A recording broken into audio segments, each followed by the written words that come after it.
Hello friends, उद्घोष academy में आपका एक बार पुनः हार्दिक स्वागत और अभिनंदन है। दोस्तों, कल हम लोगों ने बहुत ही महत्वपूर्ण टॉपिक को लेकर डिस्कस किया था जो कि यूपी टेट और सी टेट के लिए स्पेशल टॉपिक था और वो टॉपिक था हमारा ट्रायल एंड एरर थियरी। साथ ही साथ हमने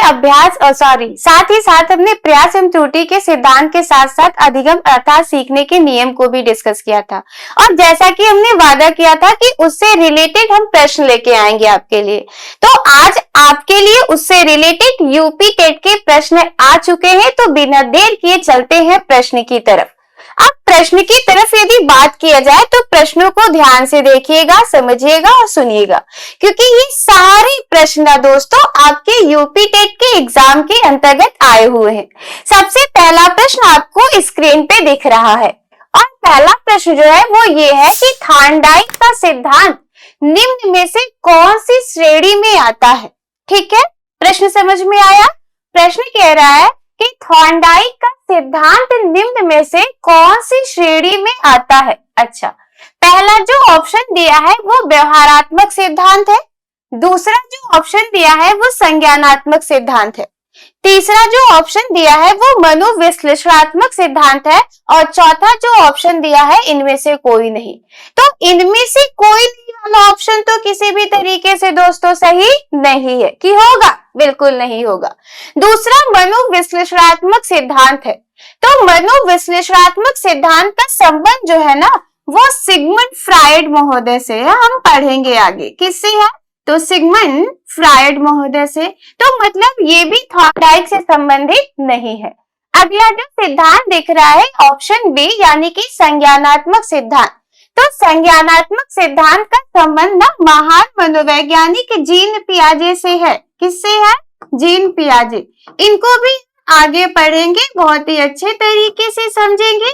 और जीन पियाजे के साथ साथ संज्ञानात्मक विकास में एक और नाम हम ले सकते हैं जिनका नाम जेरोम ब्रूनर है। इन दोनों लोगों ने संज्ञानात्मक विकास का क्या दिया था, सिद्धांत।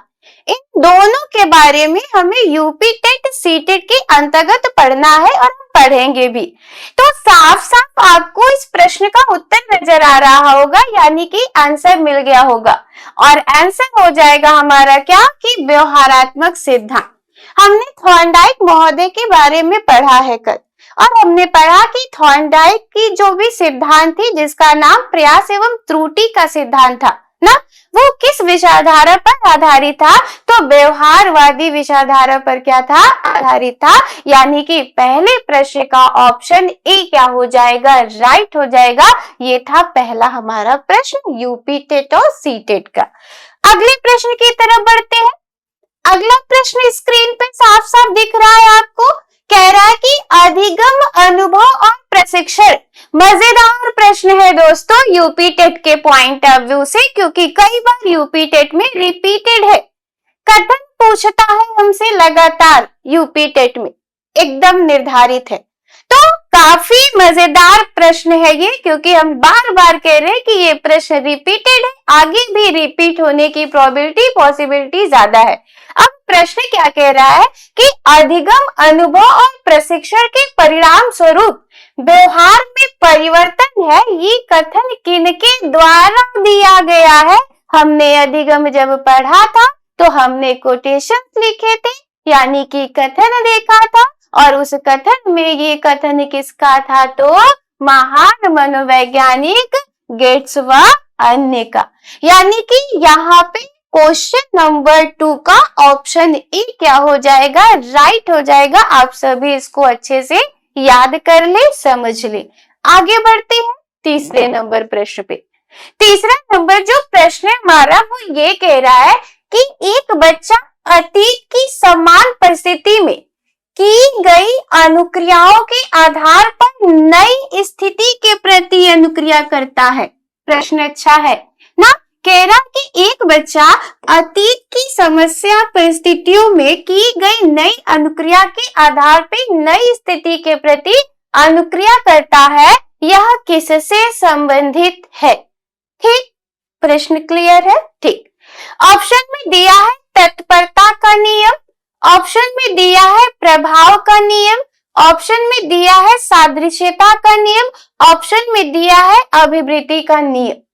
हमने आपको थॉर्नडाइक के सीखने के नियम बताए थे, जिसमें मुख्य नियम 3 और गौड़ नियम 5 बताए हैं। याद आया? ठीक। मुख्य नियम में सबसे पहला जो नियम था वो तत्परता का नियम था, दूसरा जो नियम था वो अभ्यास का नियम था, और तीसरा जो नियम था वो हमारा प्रभाव का नियम था।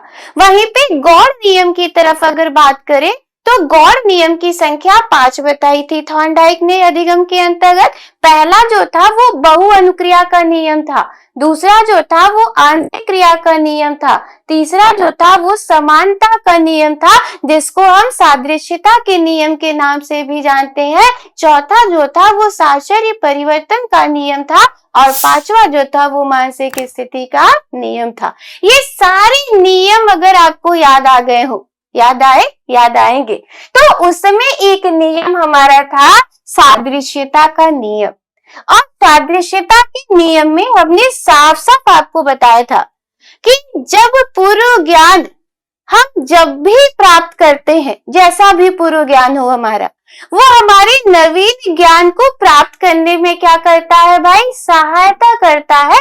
वही बात तो इस प्रश्न में कह रहा है कि अतीत की समान परिस्थितियों में की गई अनुक्रियाओं के आधार पर नई स्थिति के प्रति अनुक्रिया करता है, या किससे संबंधित हो जाएगा? तो वो संबंधित किससे हो जाएगा दोस्तों? सादृश्यता के नियम से। कोई दिक्कत समझने में?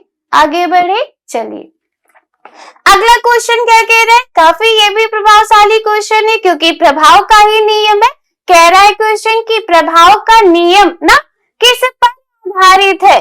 पढ़ रखा है हमने, कल ही पढ़ रखा कि प्रभाव का जो नियम है वो पुरस्कार पर क्या देता है? बल देता है। तो क्या ऑप्शन में कहीं पुरस्कार है? हाँ है भाई, तो ऑप्शन बी हमारा क्या हो जाएगा? सही हो जाएगा। कोई दिक्कत ही नहीं, कोई समस्या ही नहीं, क्योंकि प्रभाव का नियम जो है ये थॉर्नडाइक के सीखने के मुख्य नियम में सबसे प्रबल नियम माना गया था ना? बिल्कुल। और इस प्रभाव के नियम को हम सुख दुख संतोष असंतोष का नियम भी कहते हैं। इस नियम में संशोधन भी हुआ था। हमने आपसे कहा था प्रश्न पूछता है यहाँ से, तो देखिए प्रश्न पूछा भी है। अगर हमसे प्रश्न ये कह दे कि थॉर्नडाइक के मुख्य नियम में या फिर थॉर्नडाइक के मुख्य के किस नियम में संशोधन किया गया है, तो वो नियम कौन सा हो जाएगा दोस्तों? प्रभाव का नियम। अब यहाँ पे जो प्रश्न पूछा है वो कुछ इस प्रकार से पूछा है कि प्रभाव का नियम जो है किस पर आधारित है, तो जवाब हो जाएगा किस पर दोस्तों? पुरस्कार पर क्या है? आधारित है। अगले प्रश्न की तरफ बढ़ते हैं, यानी कि प्रश्न नंबर 5, क्वेश्चन नंबर 5। ठीक, प्रश्न क्या कह रहा है कि थॉर्नडाइक के सीखने के नियम के अनुसार गौड़ नियम की बात कर रहा, निम्न में से कौन सा सम्मिलित नहीं है, पूछ रहा है दोस्तों। अब गौड़ नियम कितने थे? 5।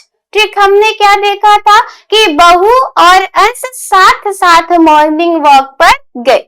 अगर हमने ट्रिक याद कर लिया है तो निश्चित तौर पे हम नहीं है का जवाब दे देंगे। ठीक, अब उस आधार पे अगर बात करें तो प्रभाव का नियम मुख्य नियम है कि गौड़ नियम है?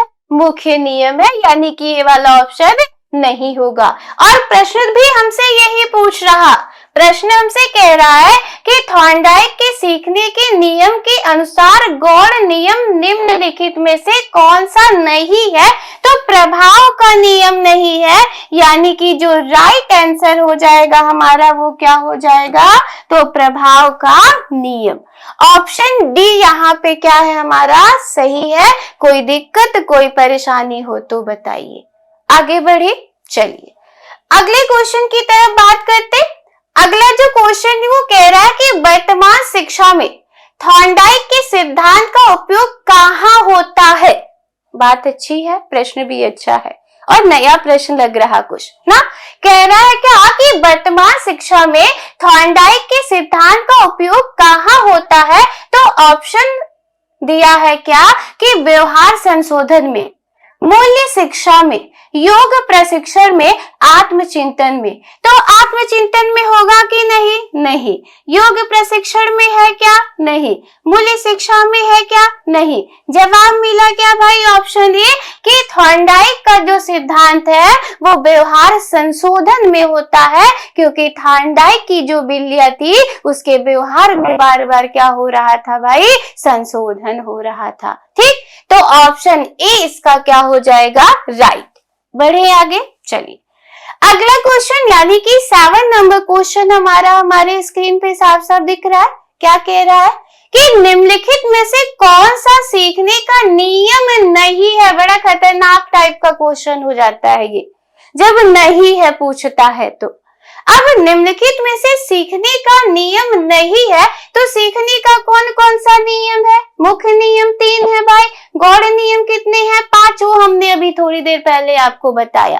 अब इस ऑप्शन में देखते हैं। पहला दिया है अभ्यास का नियम है कि नहीं है? है मुख्य नियम में। दूसरा दिया है प्रभाव का नियम है कि नहीं है? है मुख्य नियम में। ए ऑप्शन में दिया है तत्परता का नियम है कि नहीं है? है भाई मुख्य नियम में। बचा क्या? तनाव का नियम। और प्रश्न कह रहे हैं नहीं है, तो हमारा राइट आंसर भी क्या हो जाएगा? तो वो ऑप्शन हमारा यहाँ पे रुकेंगे। ठीक, ऑप्शन हमारा यहाँ पे क्या हो जाएगा? तो तनाव का नियम यहाँ पे नहीं है, यानी कि ऑप्शन बी हमारा बिल्कुल क्या है दोस्तों? सही है। कोई दिक्कत इसमें नहीं। आगे बढ़े, चलिए क्वेश्चन नंबर 8 पे चलते हैं, देखते हैं क्या कह रहा है। ठीक, कह रहा है कि सीखने की प्रक्रिया में सबसे महत्वपूर्ण है, ठीक, परिणाम का प्रभाव। यह कथन किस नियम से संबंधित है? परिणाम का प्रभाव कह रहा है, और ये कह रहा है कि ये कथन किस नियम से संबंधित है। तो सीधा सा जवाब हो जाएगा दोस्तों कि प्रभाव के नियम से संबंधित है, क्योंकि यहाँ पे जो बात हो रही है वो परिणाम को लेके हो रही है, परिणाम के प्रभाव को लेके हो रही है, और प्रभाव के नियम में ही सुख दुख संतोष असंतोष जैसे परिणाम की प्राप्ति होती है, जिसके आधार पे इस प्रभाव के नियम को हम कहते हैं कि यह पुरस्कार पर बल देता है। इसी के आधार पे हम प्रभाव के नियम को कहते हैं कि इस नियम में संशोधन किया गया है, यानी कि क्वेश्चन नंबर 8 का ऑप्शन सी प्रबलता के साथ क्या हो जाएगा? सही हो जाएगा। क्वेश्चन नंबर 9 पे चलते हैं, देखते हैं क्या कह रहा है। क्वेश्चन नंबर 9 क्या कह रहा है कि प्रयास एवं त्रुटि सिद्धांत के अनुसार शिक्षक को क्या करना चाहिए? सीटेट का स्पेशल क्वेश्चन हो सकता है ये ज्यादातर ना। कह रहा है कि प्रयास एवं त्रुटि सिद्धांत के अनुसार शिक्षक को क्या करना चाहिए। तो क्या करेंगे आप शिक्षक होने के नाते थॉर्नडाइक के प्रयास एवं त्रुटि के सिद्धांत के आधार पर? तो कह रहा है कि प्रयोग से बचना चाहिए, ऐसा करेंगे क्या? नहीं दादा नहीं। दूसरा कह रहा है गलतियों पर दंड देना चाहिए, बिल्कुल ही नहीं, ऐसा नहीं करना है आपको। कह रहा है उत्तर पहले बता देना चाहिए, बिल्कुल भी नहीं करना है। कह रहा है छात्र को स्वयं अनुभव करने देना चाहिए, तो सही बात है। थॉर्नडाइक ने बिल्लियां को अनुभव करने का अवसर दिया था ना। अगर अपनी बिल्लियां को अनुभव करने का अवसर नहीं दिया होता तो वो बिल्ली निश्चित तौर पे अधिगम यानी कि सीख नहीं पाती, और जब नहीं सीख पाती तो ना ही उसने उद्दीपक की प्राप्ति हुई होती और ना ही किसी तरीके की अनुक्रिया उसने की होती। तो यानी कि यहाँ पे पहला ऑप्शन हमारा ए क्या हो जाएगा? सही। और पहला ऑप्शन है क्या? कि छात्र को स्वयं अनुभव करने का हमें अवसर देना चाहिए। ठीक है, अगले प्रश्न की तरफ, यानी कि क्वेश्चन नंबर 10। क्वेश्चन नंबर 10 क्या कह रहा है कि थॉर्नडाइक ने अपने सिद्धांत को किस शीर्षक से सिद्ध किया है? अच्छा क्वेश्चन है, प्रश्न थोड़ा सा ट्विस्ट कर दिया है, शब्दों का खेल खेला है आयोग ने, कि थॉर्नडाइक ने अपने सिद्धांत को किस शीर्षक से सिद्ध किया है। तो संज्ञानात्मक अधिगम से। अभी कहा कि संज्ञानात्मक अधिगम का जो संबंध है वो जीन पियाजे और जेरोम ब्रूनर से है, जो कि हम आगे कभी न कभी पढ़ेंगे। अगला जो है वो कह रहा है अधिगम के प्रयास एवं भूल से। बिल्कुल सही है भाई, क्योंकि थॉर्नडाइक का संबंध जो है वो प्रयास एवं भूल के सिद्धांत से ही है, जिसे हम प्रयास एवं त्रुटि का क्या कहते हैं दोस्तों, सिद्धांत कहते हैं। ऑप्शन सी भी देख लेते क्या कह रहा है, संकेत अधिगम। अच्छा प्रश्न है। संकेत अधिगम यानी कि चिन्ह अधिगम, जो कि पावलोव का है, हम अगली वाली क्लास में पढ़ेंगे। स्थान अधिगम ऐसा कुछ है ही नहीं, यानी कि ये भी गलत है, ये भी गलत है, ये भी गलत है। हमारा इस क्वेश्चन का जो ऑप्शन है बी, वो हमारा क्या हो जाएगा, राइट होगा। और वो राइट ऑप्शन हमारा क्या है दोस्तों, अधिगम के प्रयास एवं भूल से। ठीक, आगे बढ़े। ठीक, 11 नंबर क्वेश्चन क्या कह रहा है कि निम्न में से कौन सा सीखने के मुख्य नियमों में शामिल नहीं है। फिर से वही बात, लेकिन किस नियम में, तो मुख्य नियमों में शामिल नहीं है। और मुख्य नियम की संख्या कितनी होती है दोस्तों, 3, जिसमें पहला जो नियम होता है वो तत्परता का होता है, दूसरा जो नियम होता है वो अभ्यास का होता है, और तीसरा जो नियम होता है वो क्या होता है, प्रभाव का।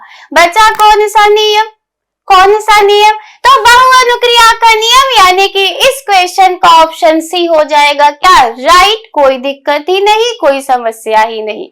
यानी कि बहुअनुक्रिया का नियम मुख्य नियम नहीं है कि है, नहीं है, बल्कि फ्लो चार्ट में पिछली वाली क्लास में स्पष्ट है। अगर फ्लो चार्ट देखे तो लाइव क्लासेस के अंतर्गत, और वीडियोस भी अवेलेबल हो जाएंगे, तो वहां पे साफ साफ फ्लो चार्ट स्पष्ट कर देगा कि मुख्य नियम में कौन कौन से नियम आएंगे और गौड़ नियम में कौन कौन से नियम आएंगे।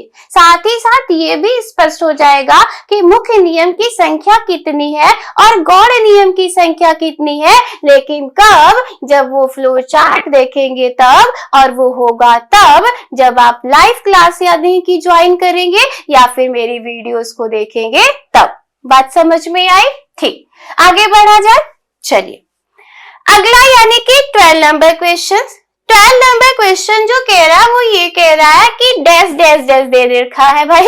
कह रहा है ने प्रयत्न व भूल के सिद्धांत का प्रतिपादन किया था। कोई दिक्कत नहीं है, किसी तरीके का कॉम्प्लिकेशन नहीं है, जवाब आप सभी के लफ्जों पे होगा, जुबान पे होगा, एकदम रटा रटाया होगा, क्योंकि हमने इतनी बार आपको बताया है कि थॉर्नडाइक का प्रयास एवं त्रुटि का सिद्धांत है। थॉर्नडाइक के प्रयास एवं त्रुटि के सिद्धांत को ही हम प्रयत्न एवं भूल के सिद्धांत के नाम से भी जानते हैं। तो राइट आंसर यहाँ पे क्या हो जाएगा दोस्तों, ऑप्शन सी, यानी कि थॉर्नडाइक। कोई दिक्कत नहीं, बिल्कुल नहीं होना चाहिए। ठीक, क्वेश्चन नंबर 13 पे चलते हैं। 13 क्वेश्चन नंबर क्या कह रहा है, पहले देखते हैं। कह रहा है अनुबंधन, मजेदार प्रश्न है। अनुबंधन की प्रक्रिया में प्रथम सोपान, और मजेदार कर दिया है ना।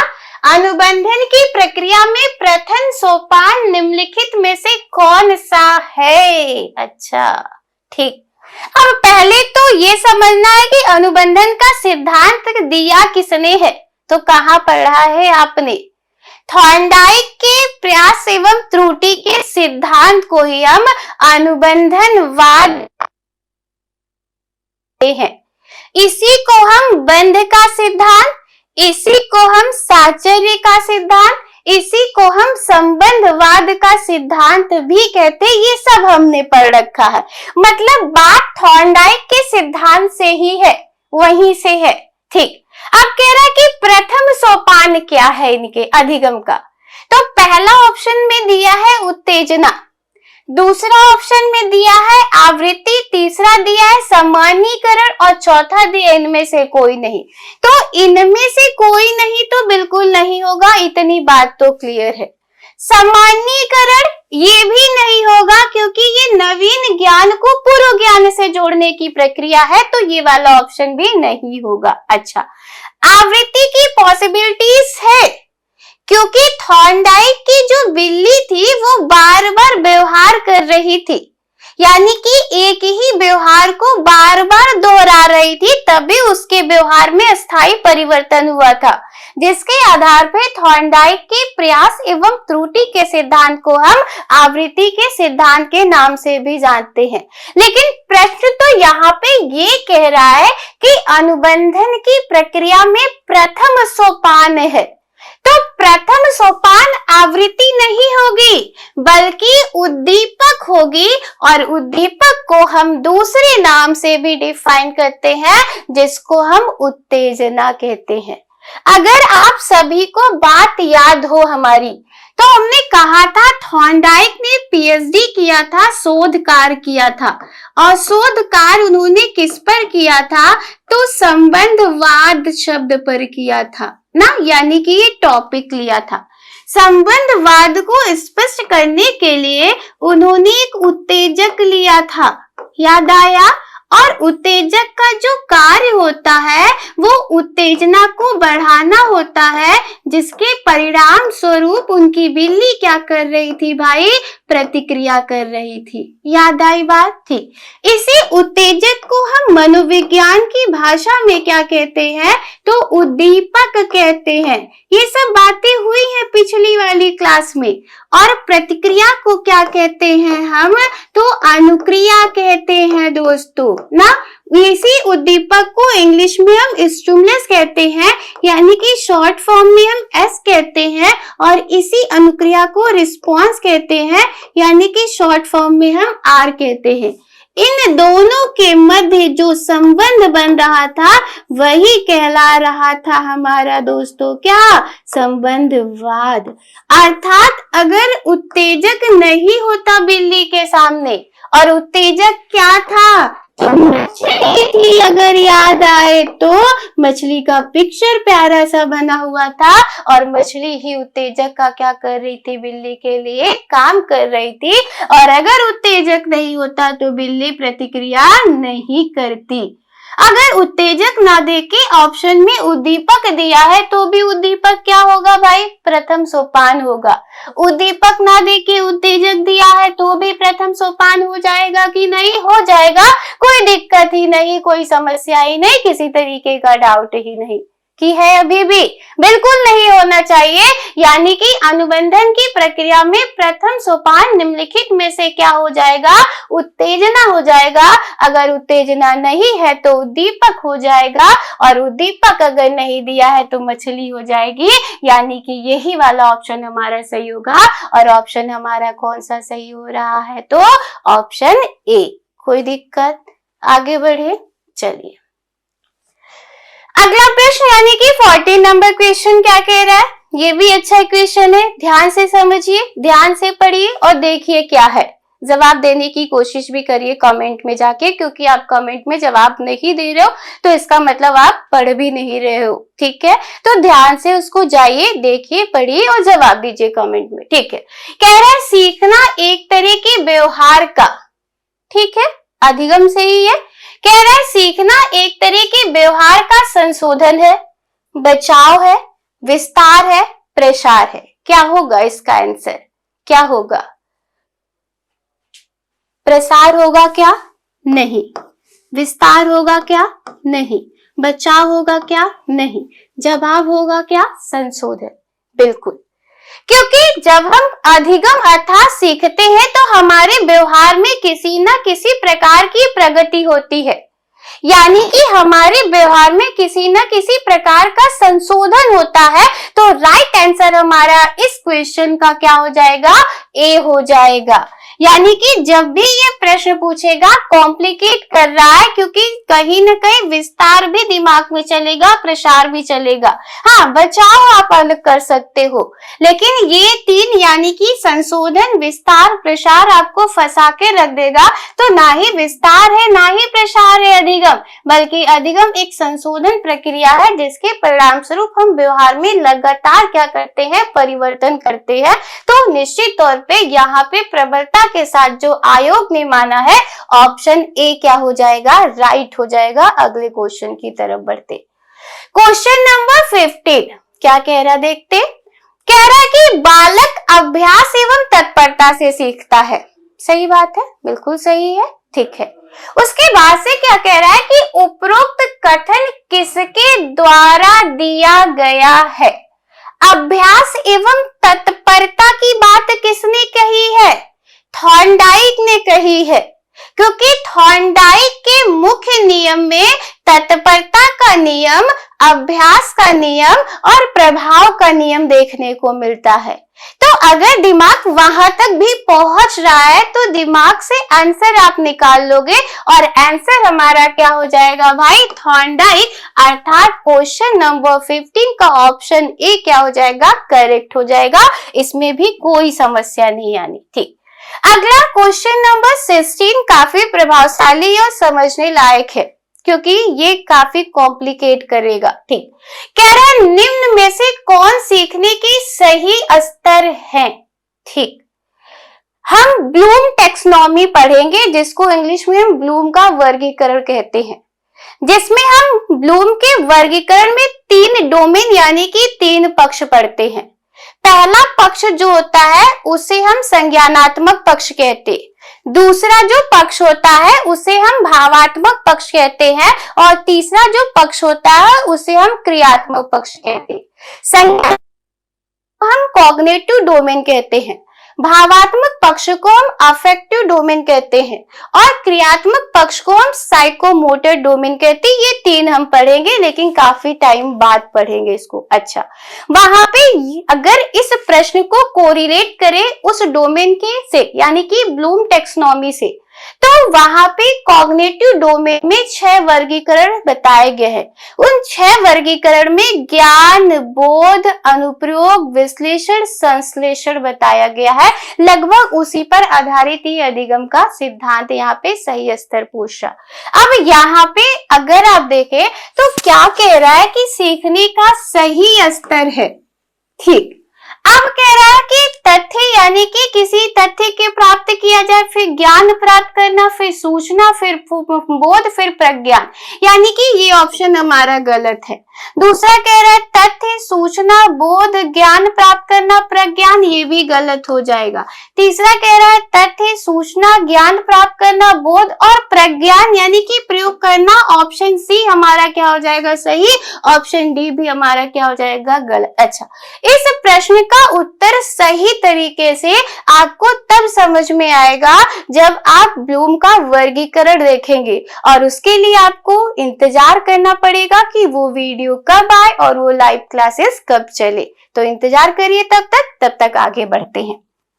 ठीक, अगला प्रश्न क्या कह रहा है कि विद्यालय में ट्रायल एंड एरर, ठीक है, यानी कि बात किसकी हो रही है? थॉर्नडाइक की हो रही है, क्योंकि थॉर्नडाइक की थ्योरी को ही हम ट्रायल एंड एरर थ्योरी कहते हैं। ठीक, पद्धति का उपयोग किस प्रकार किया जा सकता है? पहला ऑप्शन दिया है प्रयोगात्मक शिक्षण में, पॉसिबिलिटीज है। दूसरा दिया है केवल रट्टा मारने में, बिल्कुल निगेटिव है। सीटेट के पॉइंट ऑफ व्यू से तो बिल्कुल ही गलत बात है, आयोग कब्बो नहीं मानेगा ऐसी बात को। ठीक है, बिना प्रयास के परिणाम पाने में, ये भी सीटेट के पॉइंट ऑफ व्यू से अगर बात करें तो कभी भी ऐसे ऑप्शन का चयन नहीं करिएगा। केवल सिद्धांत समझाने में यूं नहीं एकदम सही है, यानी कि तीनों का है भाई गलत है। जब तीनों गलत है तो एक ही ऑप्शन दिख रहा है और ऑप्शन ए हो जाएगा, जो कि कह रहा है प्रयोगात्मक शिक्षण में बात सही है।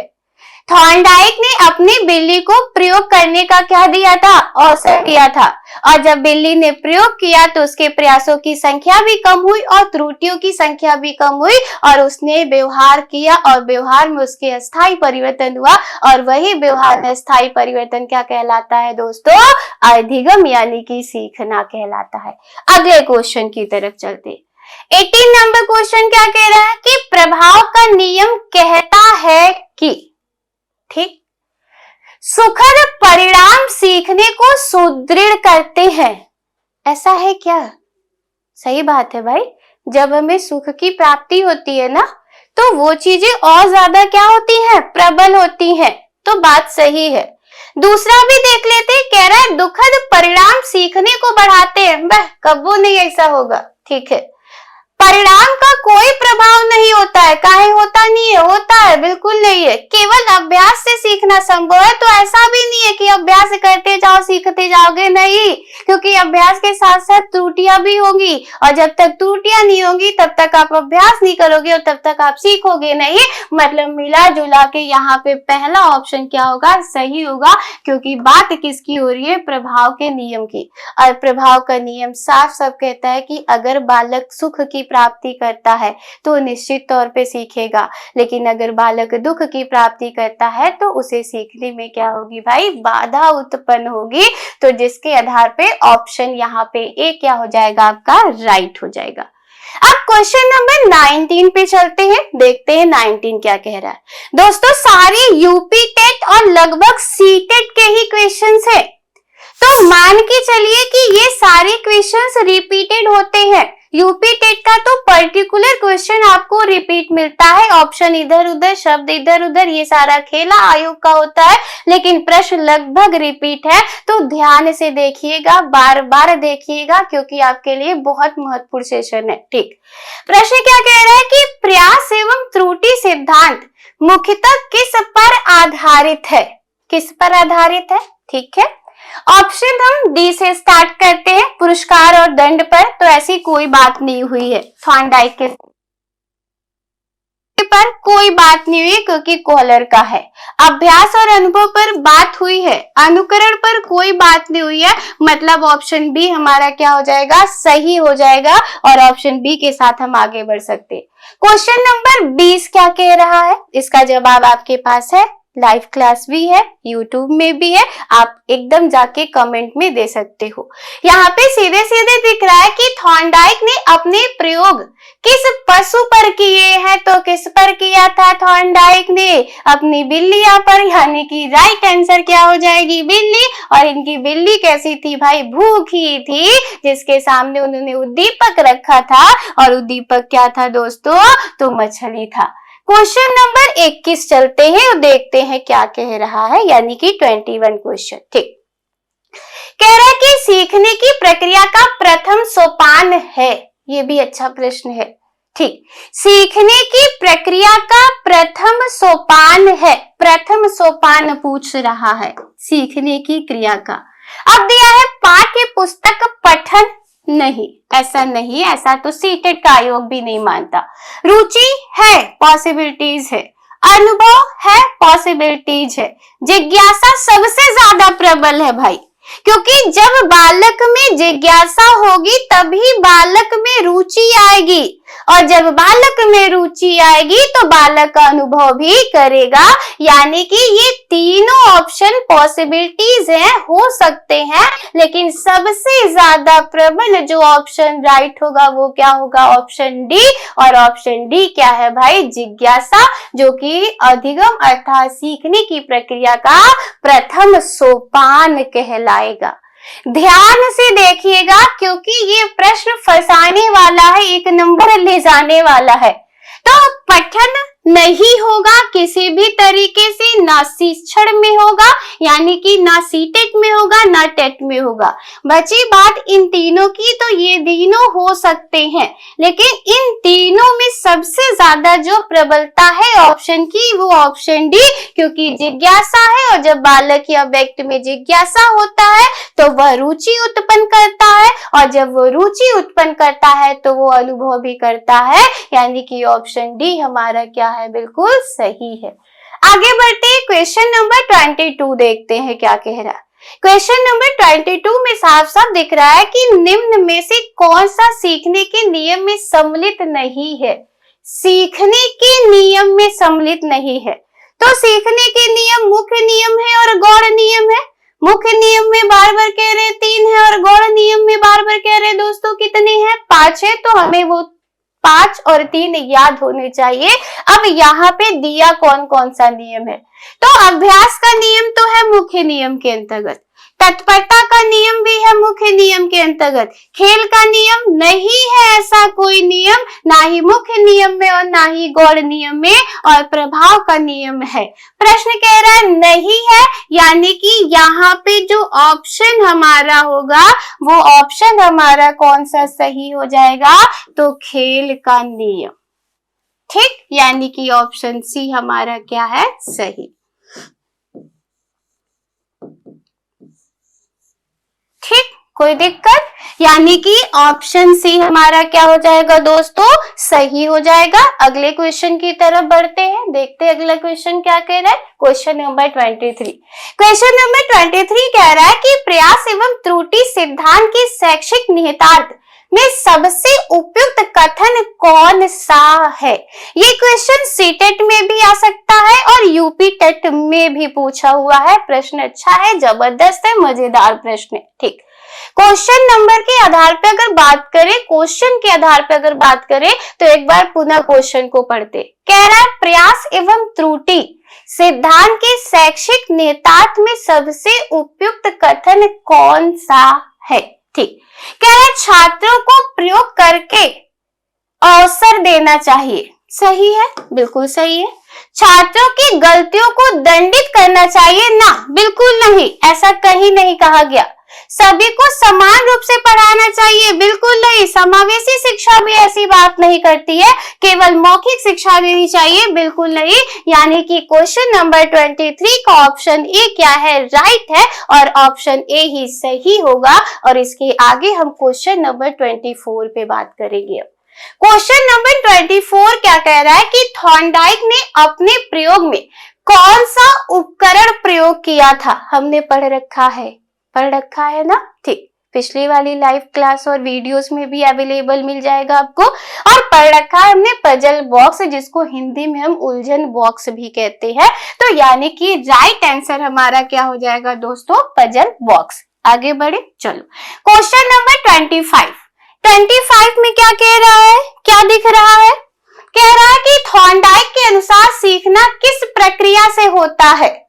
तो सिंपल सी बात है, जब थॉर्नडाइक का सिद्धांत ही प्रयास एवं त्रुटि का सिद्धांत है, तो यहाँ पे एक ऑप्शन बी दिया है प्रयास एवं भूल सुधार से, तो कोई दिक्कत ही नहीं है। यानी कि 25 नंबर जो क्वेश्चन है उसका आंसर हमारा बी होगा, कोई दिक्कत नहीं, कोई समस्या नहीं। ठीक, क्वेश्चन नंबर 26 की बात करते। कह रहा है थॉर्नडाइक ने कितने प्रमुख नियम दिए हैं, पूछ लिया ना, कितने प्रमुख नियम दिए हैं। तो कितने नियम दिए सीखने के, 2। मुख्य नियम कितने दिए, 3। गौड़ नियम कितने दिए, 5। प्रमुख नियम का मतलब मुख्य नियम की गौड़ नियम, मुख्य नियम कितने हैं भाई, 3। राइट आंसर क्या हो जाएगा, 3, यानी कि ऑप्शन बी। कोई दिक्कत नहीं, एकदम क्लियर है फ्लो चार्ट के थ्रू भी। ठीक, 27 नंबर क्वेश्चन। थॉर्नडाइक के 3 प्रमुख नियम कौन से हैं। ठीक है, बार बार आ रहा है, बार बार पूछा है। ठीक है, तत्परता का नियम, अभ्यास का नियम, प्रभाव का नियम, यानी कि ऑप्शन बी एकदम रटा गया होगा आप लोगों को।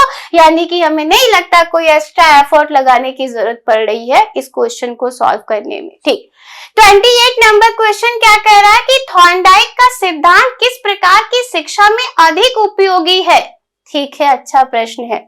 बौद्धिक शिक्षा, ठीक, जीन पियाजे, नैतिक शिक्षा, कोहल वर्ग, आध्यात्मिक शिक्षा भी कोहल वर्ग को दे सकते हैं। बचा क्या, कौशल आधारित शिक्षा, क्योंकि थॉर्नडाइक की बिल्ली व्यवहार यानी कि कौशल का प्रदर्शन कर रही थी। केवल बातों को शब्दों में घुमाया है आयोग ने। अगर शब्द समझ में आ रहे हैं तो उत्तर में कोई भी समस्या, तनिक भी समस्या आने वाली नहीं है। तो यहाँ पे हो जाएगा राइट आंसर 28 का ऑप्शन बी, कौशल आधारित शिक्षा। आगे बढ़ते 29 नंबर। कह रहा है जिन प्रतिक्रियाओं को सीखने के उपरांत संतुष्टि प्राप्त होती है, यानी कि सुख की प्राप्ति होती है, उन्हें सीख लिया जाता है, यह है। तो निश्चित तौर पे वह नियम कौन सा होगा दोस्तों? प्रभाव का नियम होगा। कई बार बात हुई इस नियम को लेके, आगे बढ़ते, जो कि लास्ट क्वेश्चन है इस सेशन का, और वो है क्या कि अधिगम के प्राथमिक नियमों में से एक है। ठीक, अब प्राथमिक नियम यानी कि मुख्य नियम में से एक है पूछ रहा है, तो ऑप्शन देखते हैं क्या दे रखा है। सहचारी अंतरण का नियम, यानी कि साचर्य परिवर्तन का नियम कह रहा है, तो ये तो गौड़ नियम यानी कि नहीं है। समानता सादृश्यता का नियम गौड़ नियम यानी कि नहीं है। अभिवृत्ति का नियम यानी कि नहीं है, और प्रभाव का नियम है, तो राइट आंसर हमारा ऑप्शन बी हो जाएगा दोस्तों। ये तो था थॉर्नडाइक का सीखने का नियम, साथ ही साथ थॉर्नडाइक के प्रयास एवं त्रुटि के सिद्धांत से महत्वपूर्ण क्वेश्चन जो आपके यूपी टेट और सीटेट के एग्जामिनेशन में पूछे हुए हैं। ठीक, इसी के साथ अगर बात करें हम आपसे, तो आप लाइव क्लासेस के साथ साथ ना यूट्यूब से भी, और यूट्यूब से जब आप कनेक्ट होंगे तो यूट्यूब पे जाइएगा, सारे वीडियोस आपको वहां पे अवेलेबल मिलेंगे, सारे हैं, यानी कि टेट के पॉइंट ऑफ व्यू से भी बातें हुई है, सीटेट के पॉइंट ऑफ व्यू से भी बातें हुई है। यानी आपके पास दोनों ऑप्शन उद्घोष एकेडमी लेके आया है, एक लाइव क्लास वाले ऑप्शन को और दूसरा जो है यूट्यूब वाले ऑप्शन को।